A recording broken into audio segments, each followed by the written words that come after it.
You all as well. All right, so this webinar today is hosted in partnership with GVSU Alumni Relations, and together we are committed to supporting you, our alumni, in your lifelong learning and your professional growth. And programs like these are just one way we get to do that. So today, I'm really pleased to introduce our webinar facilitator, Clint Polhill.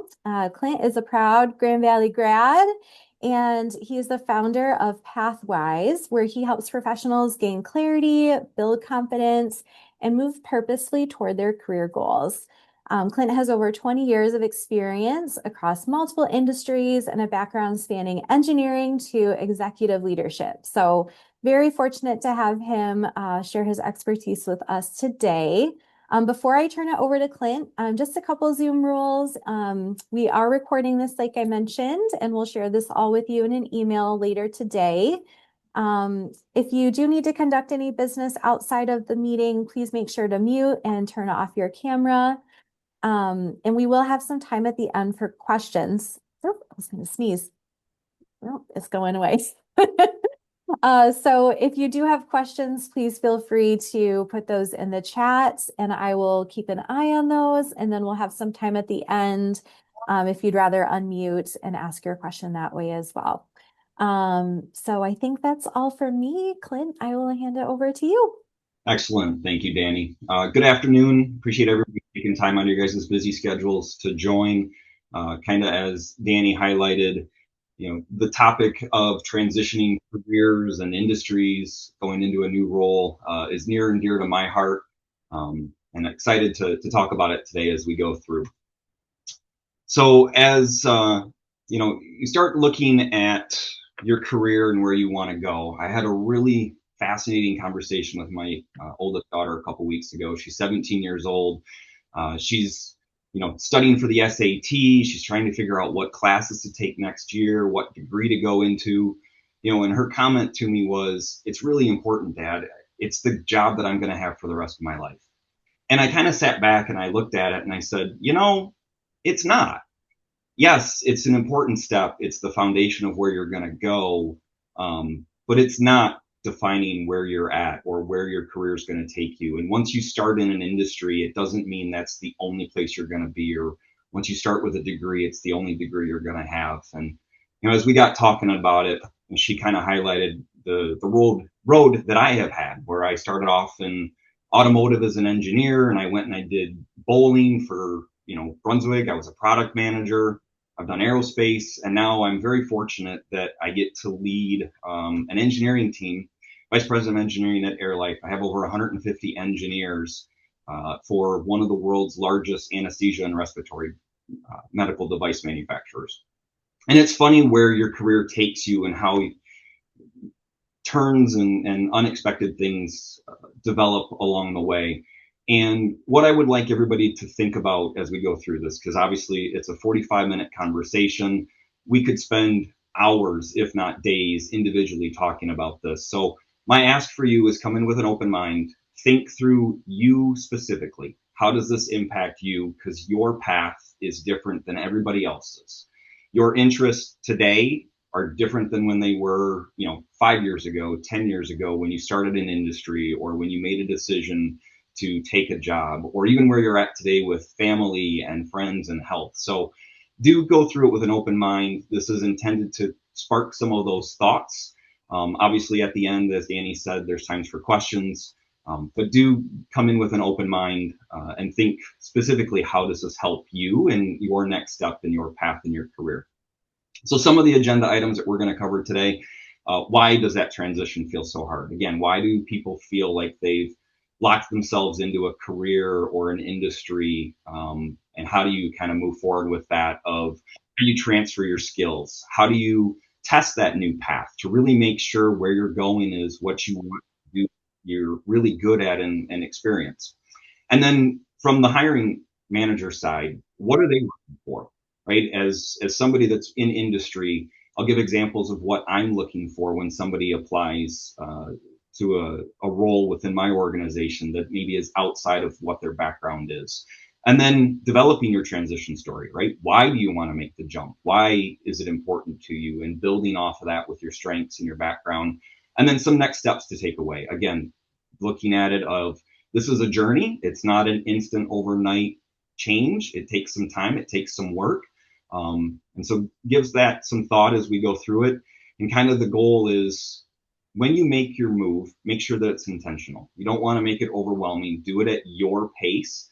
Don't feel like you have to, jump feet first and make the transition instantly. Do it at your own pace.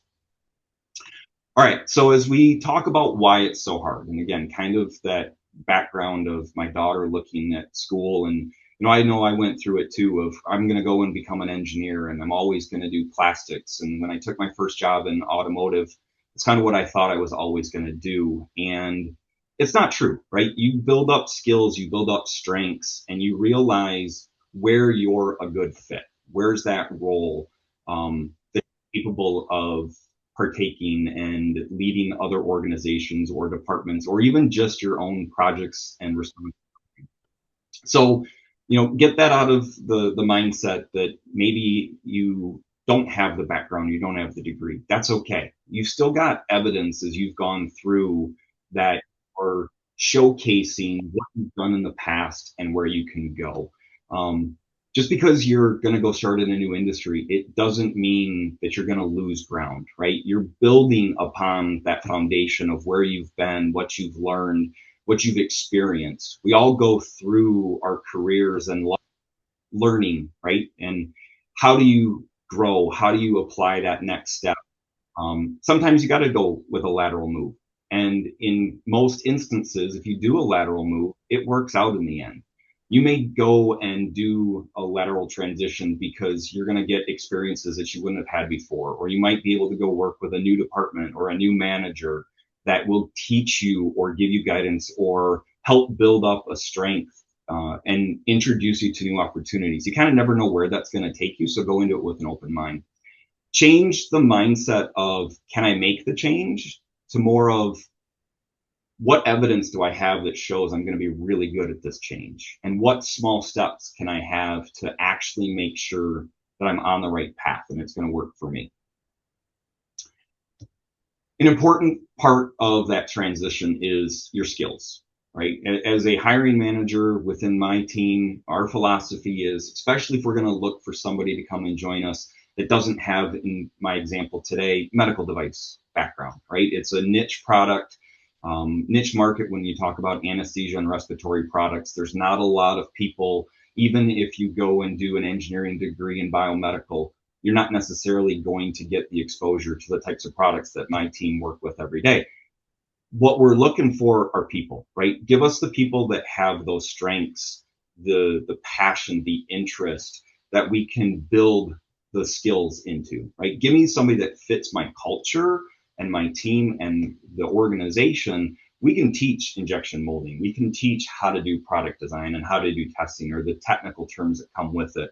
And so identifying those skills are really, really important no matter what it is. If it's, you're in accounting and you're really good with numbers, or you're in marketing, or you do teaching, identify those strengths that are unique to you that help set you apart. And then those skills. And have the background of projects that you've led, relationships that you've built, problems that you've solved where you are that go-to person and you would thrive at it and you're really good. How did you influence people, right? Those stakeholders on those projects or relationships or customers that you worked with. What was the background? What was the style of communication? How did you build that rapport to show success and growth and cohesiveness between a team? You made decisions. What drove those decisions? What was the background? What did you learn from them? Again, the whole idea is the transferable skills. This is what I've learned today. Here's how I can apply it in the future, no matter what the role is, no matter what the industry is, no matter what the situation is. There's no one way to solve a problem.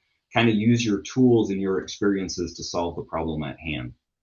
And then why does it matter? Well, it shows leadership. It shows adaptability, where as a hiring manager, I want somebody that can come in and take that background and I don't have to micromanage, and I can trust that they can leverage their background and their experience, especially somebody that has already been in industry for a while or has been outside of school. I'm going to look to them different than a recent college grad or an intern, right? I'm looking at you as somebody that's got experience. You understand how business works or how a small organization or a large organization works. And so it fits in with what we're trying to do, and it helps generate value for the business. And kind of as that quote says, right, what outcomes, what behaviors, and what strengths keep showing up in my work? How do I leverage that to help my future team, my future boss, the future industry that you're going to be partaking in? As you go and you look to take that next leap, the importance of small trials, making sure that you're on the right path, that you've got those signals that you're really going after the right market and the right fit for you today is important. Go and explore, target those roles that you're looking at, look at industries, look at companies, go onto their websites, go on to LinkedIn, go to a career fair if you get a chance and actually talk with the company or the industry. There's a lot of networks that we've got within West Michigan alone. You've got the alumni and Danny and her team at Grand Valley that are a great resource. You've got your friends and colleagues that you've worked with that you can leverage and kind of get that background of, is this the right fit for me? Again, validate, go and talk to people. You've got contacts. If you don't, work out or go to a networking event. Hello West Michigan has some really good networking events where you can go and talk to different people of different industries and backgrounds and kind of ask direct questions to give you insight if that's going to be a role, an industry that is a good fit for you. And again, this is where be very specific. It's for you. And so it's not being selfish. You're making sure that the role is perfect for you. Experiment. Go and do some volunteer work. Go do a job shadow, right? We have interns come in and they get a chance to understand if it's the right industry or experience. It's kind of the same thing. Go do a small volunteer shadowing, do something for free if you have to, and even stretch kind of your comfort level to really get that assurance that you're on the right path. I did that before I started Pathwyz. I separately was having some conversations with coworkers and friends about kind of directing their career and where it's going to go. And at the end of it, I flat out asked, do you think this is something that I would be good at? I think I would be. And their comment was, yeah, you've given good direction and you ask really good questions that it kind of fits with your background and your experience. Go in and talk and experiment with people. You never know what's going to come out of those conversations. And then once you've made that decision, once you've said, okay, I've got the background, I've got where I want to go and commit. Start working on the story, start really putting some time in on, we'll talk about some of the next steps of your resume and the activities, but really put some focus on where you want to go and make sure that it's the right fit for you. So as a hiring manager, right, some of the decisions, they're very difficult when you look at somebody that's trying to make that transition and come into a new industry or even a new role, right? You want to go from finance to marketing, or you want to go from sales to manufacturing, or whatever the case may be.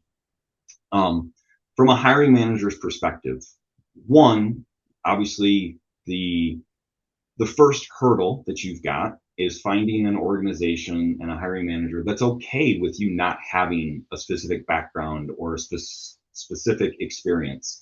And that's good because it allows that team, that department, and that organization to grow and get different perspectives, right? You want different people on your teams with backgrounds to give different perspectives and insights.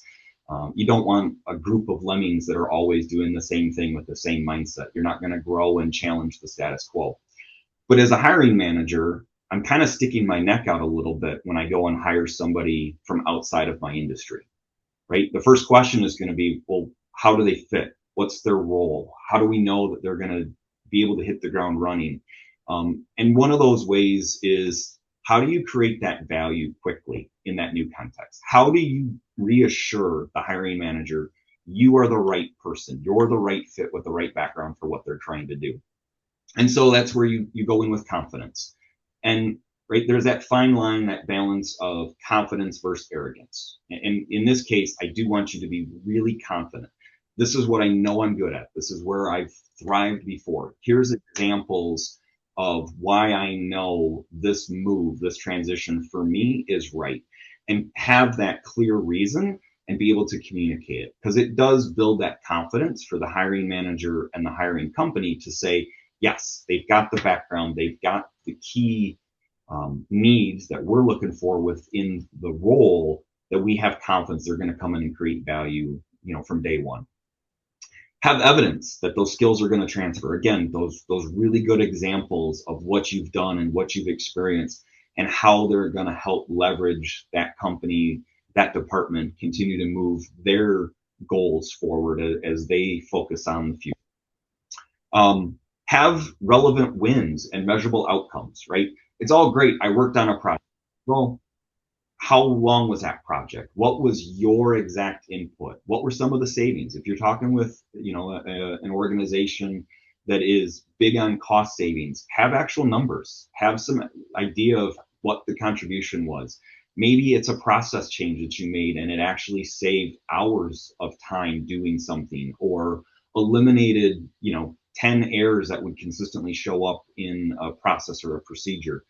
Have that relevant information to make it tangible so that the hiring manager, can kind of visualize, I can see this helping me. And maybe it piques their interest where they say, you know what, I didn't even think about it, but your background, I've got another problem over here today that wasn't even at the foresight or the front of my mind. You could help me go and solve. And you can start to bounce ideas off of each other. And again, as you talk and kind of get that familiarity, you can see where it can span. And it's not just, this is my only role or impact on the organization. It can continue to span out to multiple areas. Again, demonstrating your background and your strengths. Another really big thing from a hiring manager, and we talk about it all the time, even when you're a new college grad, starting off, ask questions, be curious, have an understanding of the department, have an understanding of the organization. What does that market kind of look like? If you're going into accounting, right? AI is really big now. We see layoffs because organizations are implementing AI to eliminate some manual work that's done today. Ask some really direct questions. Obviously think through how you're going to phrase them, but show that you're interested, show that you're invested in understanding where it's going to go. How do I continue to support not just my own personal growth and career, but how do I also help the organization that I'm interviewing with and talking with to show I'm invested. I want to be part of the team. Here's where my contribution is and how we together can start to move forward and tackle the challenges that you have today. It also will allow the hiring manager to kind of open up and explain some of the real difficulties that they've got. Here's a challenge that we've got, and use that opportunity to, again, take your strengths and your background and your interest and highlight, well, I've got exposure in that. I could help in this. Or, be honest. If you don't have a background or an exposure in a certain area, say it, right? People are going to appreciate you being upfront and honest to say, hey, I don't have that background. I'm interested. Or, yeah, I was a little bit involved with it. The project actually failed, but here's where I can take my lessons learned and move it forward. So you never know what's going to come out of those conversations, but, have that foundation for when you're talking with the hiring manager to give them the confidence. And as the bottom says, make it really simple for them to see your fit within the department and the role.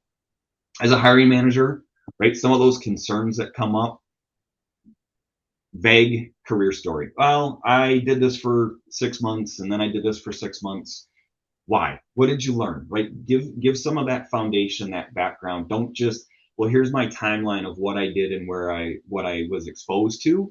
There should be a logical step. There should be a path that shows here's where I started and here's where I see my career transitioning. We've all gotten the question, where do you see yourself in 5 years? Where do you see yourself in 10 years? Right? there should be that foundation of, well, here's where I see myself in 5 years, and here's kind of that plan of how I want to get there. No proof beyond the interest alone. Yeah, I'm interested in, sporting equipment. So I love playing sports. That's why I applied. Well, as a hiring manager, that doesn't really give me the reassurance that you're going to love what you're going to do. I've talked to plenty of, engineers that started off in nursing, and they thought they wanted to go be a nurse, and they got into nursing school and realized I don't want to do this side of nursing. They didn't see that exposure. And so again, having some of that interest up front, the hiring manager can ask direct questions and kind of highlight, this is what our day-to-day looks like. And you, on the flip side, are also interviewing them to say, is this the right fit for me? Am I really going to enjoy this role at this company in this industry? Your experience, it feels disconnected, kind of goes back to that career story. Make sure that they're all kind of building upon themselves. And if they're not, that's fine. What lessons did you learn? How do you leverage it? And then job search, right? Again, too broad, unfocused, kind of going back to that point of, well, I was somewhat interested in this, so I just applied. As a hiring manager, that's not what I want to hear. I want somebody that's really interested and focused on the role at hand and coming and working on my team. All right, so you've got the interview, right? You've managed to make it through. You're building that story. You're sitting down face to face. How do you explain the transition? Why do you want to go from what you were doing to now the new role? Maybe it's a promotion. Maybe it is changing industries. Have that past foundation. Build upon those experiences of what has led you to where you're at today, why you've got the motivation to go forward, and why the move makes sense for you today in where you're at, career-wise, exposure-wise. Again, tie in the lessons that you've learned. Test that future fit. Why is this role important to me? I've talked with so-and-so. I've done this job shadow. I've done this career activity. Really make sure that fit is for you, and figure out how you tell that story. Have a mentor, have a friend, have, the career relations or another resource. Talk through it. Kind of dry run that elevator speech, if you will, so it doesn't come across as rehearsed. It gives enough context, and that it helps build up, that background and that confidence that you're on the right path and the right role. It should be the story that is kind of locked in, and you build everything off of that. Kind of the, who are you? Why do you want to make this role? It should be or this change. It should be an instant kind of bullet pointed list of, this is why I want to do it and where I want to go. And again, more importantly, make sure it's also highlighting your strengths. It's a big part of what's going to set you apart and what your contribution is going to be to the new team or the new organization. Reposition your experience, right? So as I kind of talked about it, as you're applying for roles, everything kind of builds on itself, from resume, LinkedIn, your interviews. It should all be cohesive. You don't want it to be segmented where somebody looks at your resume and it's completely different than LinkedIn, or you're sitting down in an interview and what you're explaining in your background is completely different. Tie it into that role and that organization that you're looking for. We've all heard it multiple times, right? Your resume should not just be one general document that gets cascaded out to everybody, through Monster and Indeed, but it should really be direct and poignant to show your interest, your passion, and again, what value are you going to provide to that organization, and how are they going to ensure you're going to enjoy and thrive in that role. Again, signals that are important in it. It calls out your targeted roles. You've got the examples of your background and how it applies to them, and some of that research that you've done to solidify that this is the right path for you and where you're going.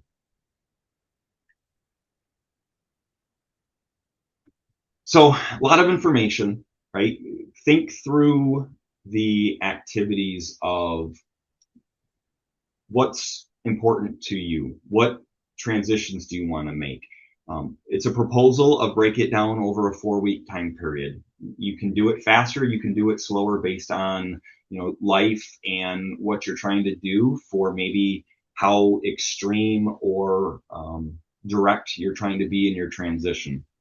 As a recommendation, take week 1, really target those roles. Do some research of what are out there. What are some of the openings that I'm seeing? What are the job descriptions? Do they sound interesting to me? Do some research on the industries, the organizations. Reach out to people and say, hey, I have these strengths, these interests, these passions. Am I missing something? Is there a different industry organization that I should be looking at? Again, the alumni page has a lot of resources that you can leverage to help get that information. There's other career coaches that are on there that you can reach out to see who's a right fit to help you. Talk to a mentor, talk to a coworker that you trust that is going to be upfront and honest, or even a family friend or a spouse that says, hey, I'm looking to make this change. Do you see me enjoying that change? You know me on my strengths, my personality, my background. Again, that confidence that you're on the right path and you're going in the right direction.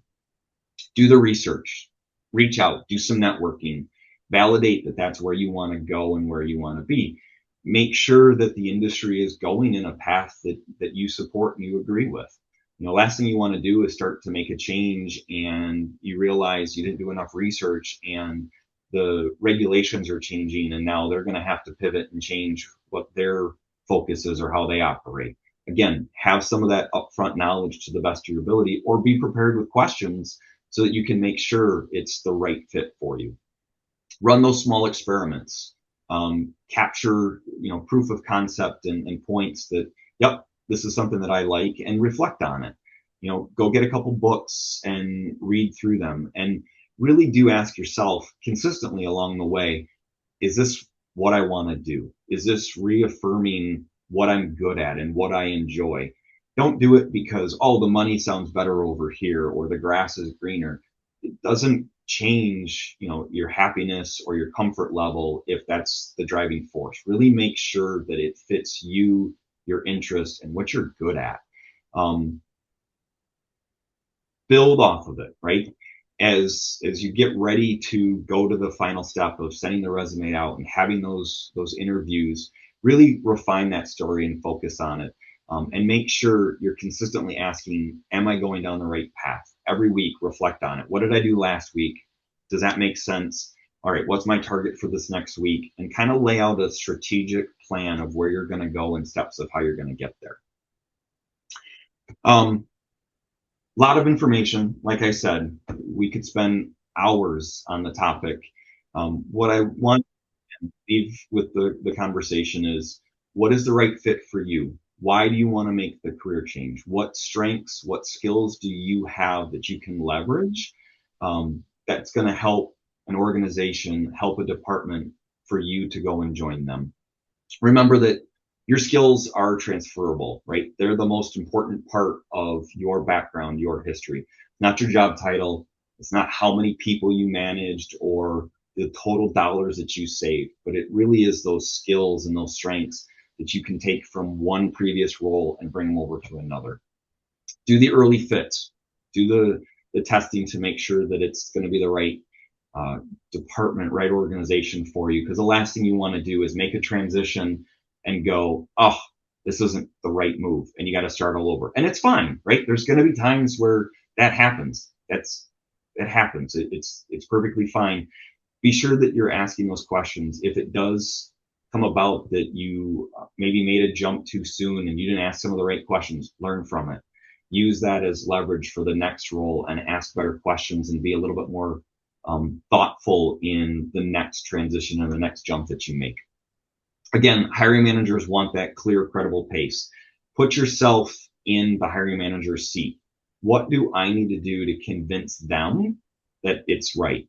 What roles or what challenges do they have today that I can help leverage and fill their needs and give them the comfort level that, yes, they're going to be bringing the right person into the organization, and the hiring manager can sleep well at night that says, you know what, I got exactly the right fit for my team, and I know, the future is bright as we go forward. Focus on those momentums across your research and your interviews. Build upon them. Every conversation, every interaction, you should continue to build on it, leverage your background, leverage those relationships, and take it to the next step. And always continue to think forward of how does this help me today on where I want to get tomorrow. And again, the last thing is this is your path. It's your transition. Do what's best for you. Don't worry about what other individuals are saying. You're the one at the end of the day that has to make sure that you're doing what's right, what you enjoy, and what you're really good at. And with that, I appreciate time that you guys have carved out of your day. Again, I know it's busy, especially coming back from spring break. There's a couple QR codes. If you have any interest in reaching out to Pathwyz, by all means, reach out. Obviously, Danny and her team have valuable resources through Grand Valley and the other alumni coaches. And even if it's not a coach, right, make sure you've got a mentor, make sure you've got a friend, somebody that you can trust for honest feedback so that you can reach out to and help make sure that you're on the right path. Thank you. Any questions? So good. Thank you so much, Clint. And yes, if anyone has a question, please feel free to pop those in the chat, or you're welcome to unmute and ask your question live as well. I do have some of the questions that were entered on the RSVP form too, but I'm seeing a couple come in, so let me go ahead and read those. So first question, this individual has a bachelor's in environmental and sustainability. Their only role has been very much compliance-based and wanting to move into a more community engagement and education role, focusing on recycling, conservation. They could probably get another similar role to the current one that's close to home and pays more, but worried that taking an opportunity that doesn't align with their goals will look bad on a resume or put them in the wrong direction. What are your thoughts? Well, great question. Yeah, and again, I think it comes back to where are you today in your life and what's really important.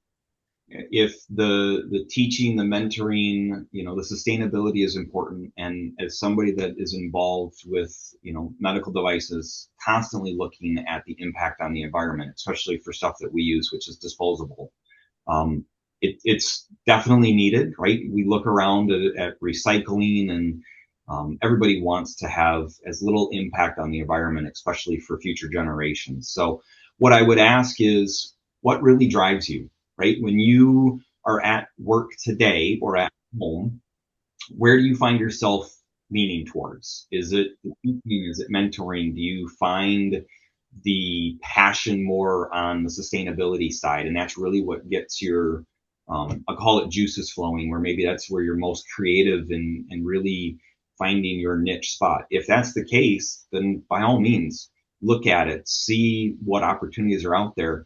And again, that conversation of maybe in the right role, you kind of get a blend of both, where you can do some sustaining, you can do some teaching. There's a lot of organizations that are out there that focus on, a little bit of both. And maybe with your background, you can explain to a hiring manager or a company, well, I've got this background, maybe we could blend it together and it opens up a whole new market or opportunity. So again, it comes back to kind of your background and where do you want it to go. Bright future on both sides. Just ask those questions to yourself and see, again, how do you leverage, where you want to go, and you never know what doors will open, especially the ever-changing environment of as little impact on carbon footprint as possible. Excellent. Thanks, Clint. Okay, another question. So this individual is asking how to better frame reasoning for their career shift kind of beyond that stage of life they're in. So their example is they've been doing freelance work for about 10 years, now kind of wanting that more 9-to-5 stability. They're saying, wouldn't that be considered reactive? So kind of how to reframe that or better frame the reasoning for the shift if they need to. Yeah, I don't even know if you need to. right? As a hiring manager, somebody that's making that transition. And if I go and I look at your resume, right, and if it shows that you're a sole proprietor or an owner of a business, and it's clear that has been your focus and drive, I understand, right? As a hiring manager, somebody that's in charge of a department, it's a lot of work to run a business and to have it be successful. And, you know, without diving into details, let's say your business has been successful and thrived for 5 years, 10 years, right? You were successful through COVID, which challenged everybody that had their own small Yeah. business. I mean, it challenged a lot of big businesses.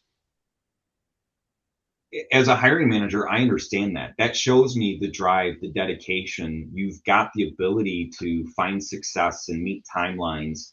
And I think it just is a matter of taking that background of what have you learned? What were those challenges that you had?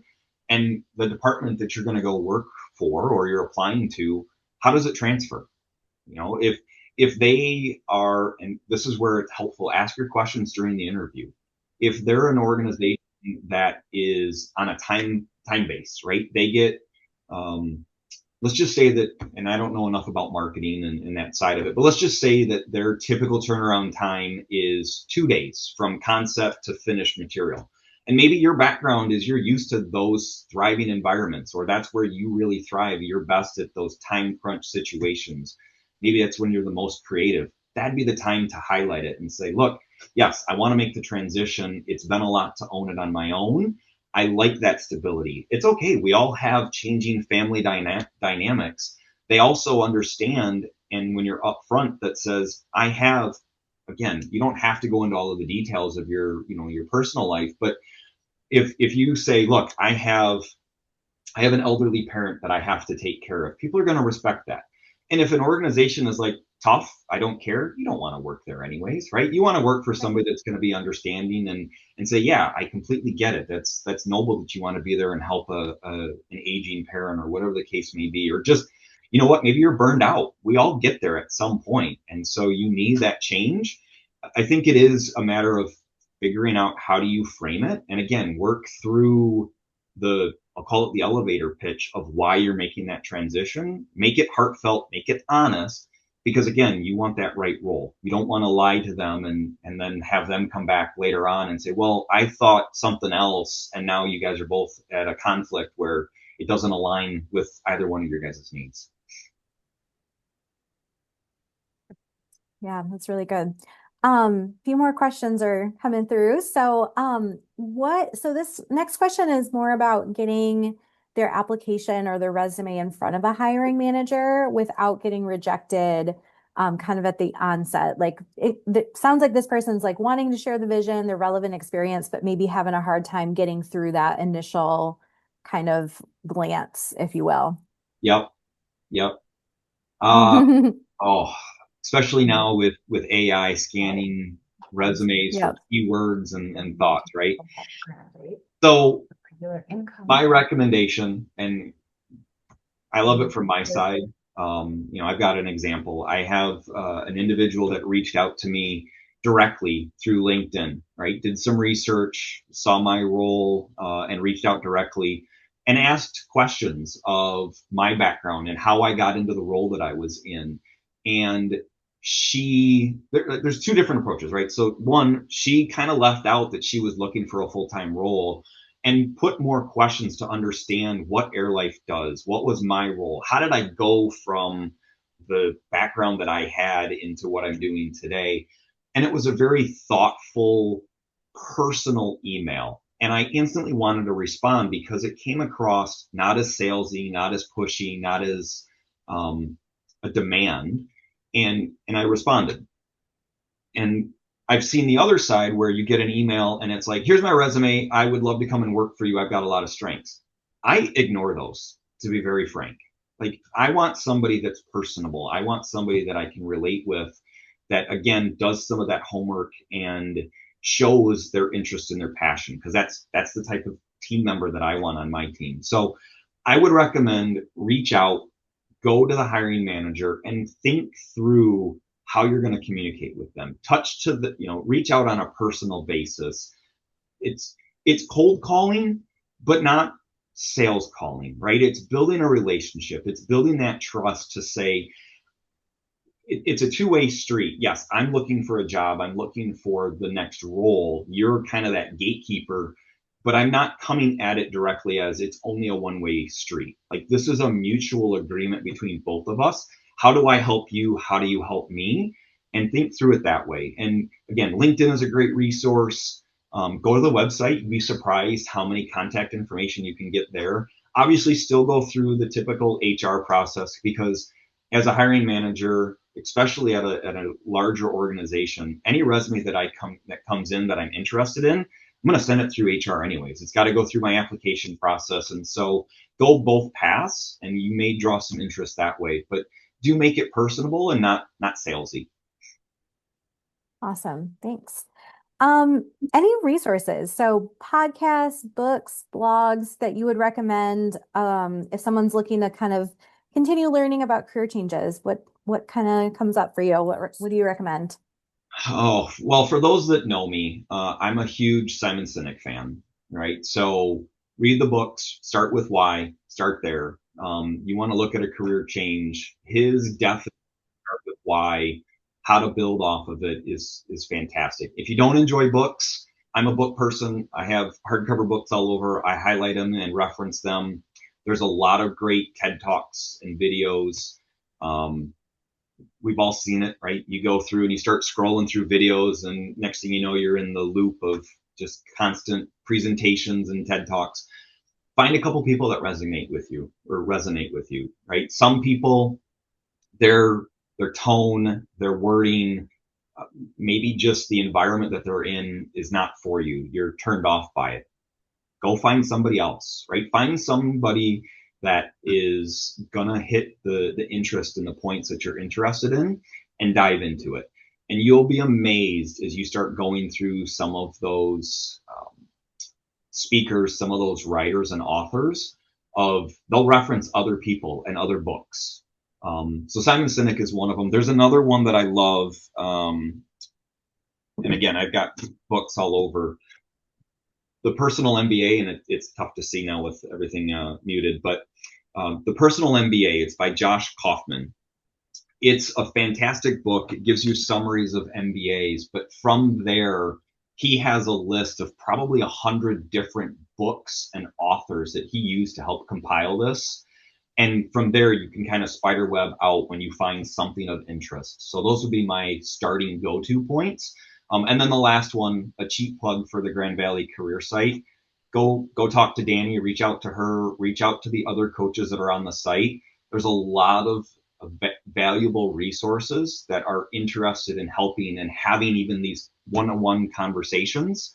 Find somebody that fits kind of your need and that you relate with. Yeah, thank you for that, Clint. And I put the Simon Sinek book in there.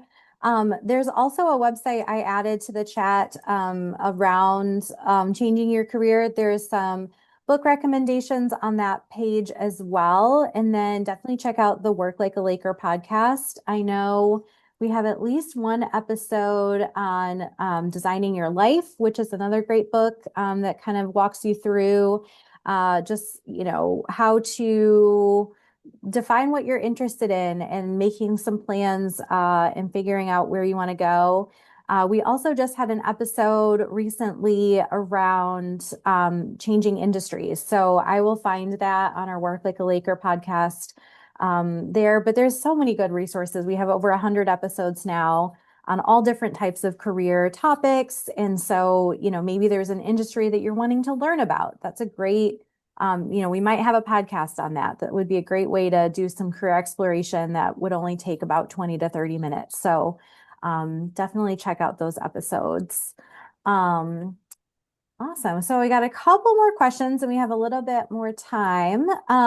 So someone has asked about their position being terminated due to a restructure and how to tell a future employer about that. What would you recommend, Clint? Well, condolences, right? I mean, nobody likes to go through it. It's obviously more prevalent now than I would like to see. I think the key, and look, we've all gone through it, right? and if you haven't gone through it yourself, you know somebody that has.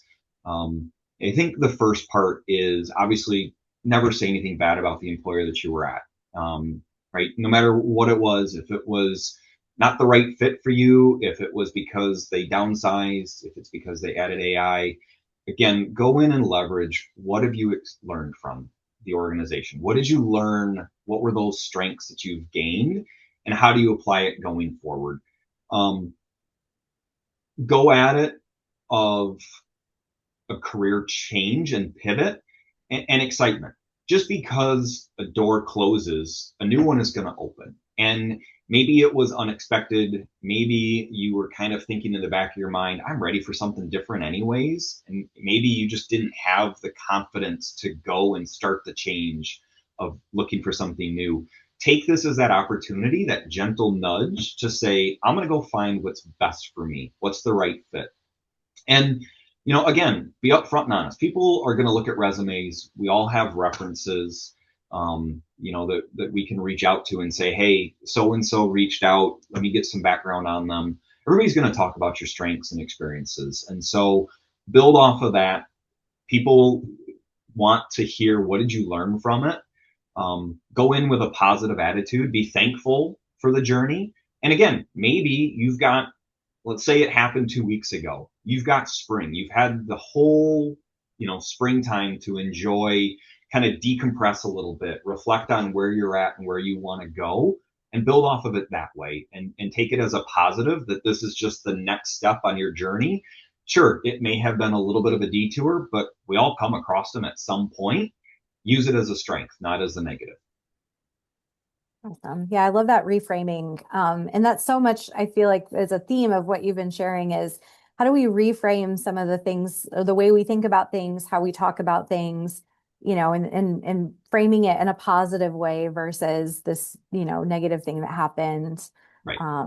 It's a great thing. So, all right, last question. So what are some strategies someone could do to tailor their resume or CV toward a specific skill set if they've spent most of their career in a more generalist type of role? All right. So again, going back to honesty, me and resume writing is not one of my strongest suits, right? I can look at a resume and I can say, I love the flow. I love the content.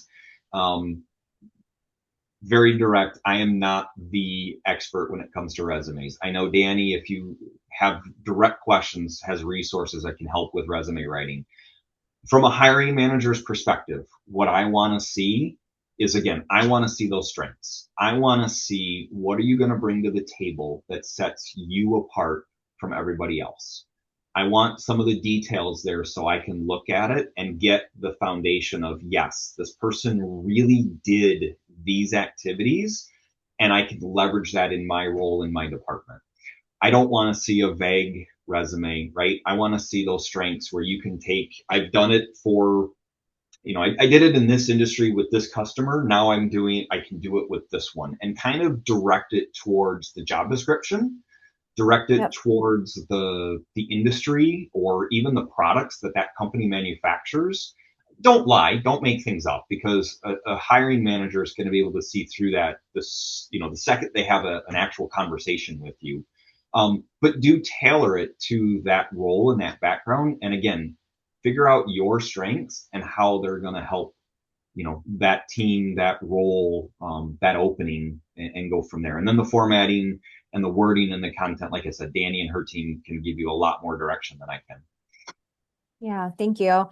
Yeah, and that's such a good point is, a lot of time we will recommend that you tailor your resume to every job post that you apply to. I recognize that is a lot of work and it takes a lot of time and it can be tedious and exhausting. So all of that, in mind, it's worth it.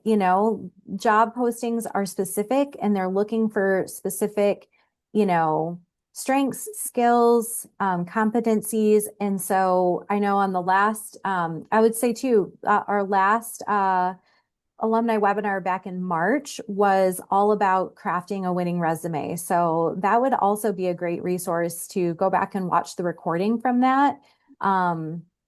because there's some great tips on writing your resume and tailoring it to the job posting. One of the things I remember she mentioned, Abby, our speaker, talked about even just copying and pasting your job description that, for the post you're applying for, put that in AI and ask it, what are keywords that that you could identify from this job post? Where can we, you know, where can I find and put that into my resume? So, that would definitely be a very easy way to do that. But yes, to your question, Nicole, I will put that link here in the chat for the video library. And we record all of our webinars and add them here. They're also on our YouTube channel, but this alumni life and career resources website is going to be a great spot for you to find all of those recordings. So awesome. Well, I think that brings us to about time. Clint, any final thoughts or anything else that you wanted to share? No, again, just a thank you to everybody taking time out of your guys' day to listen. Great questions. Danny and Grand Valley, again, thank you for the opportunity. Just have the confidence as you're ready to make that career change that you're on the right path, and bright future for everybody. So again, thank you. Awesome. Well, thank you. Thanks everyone for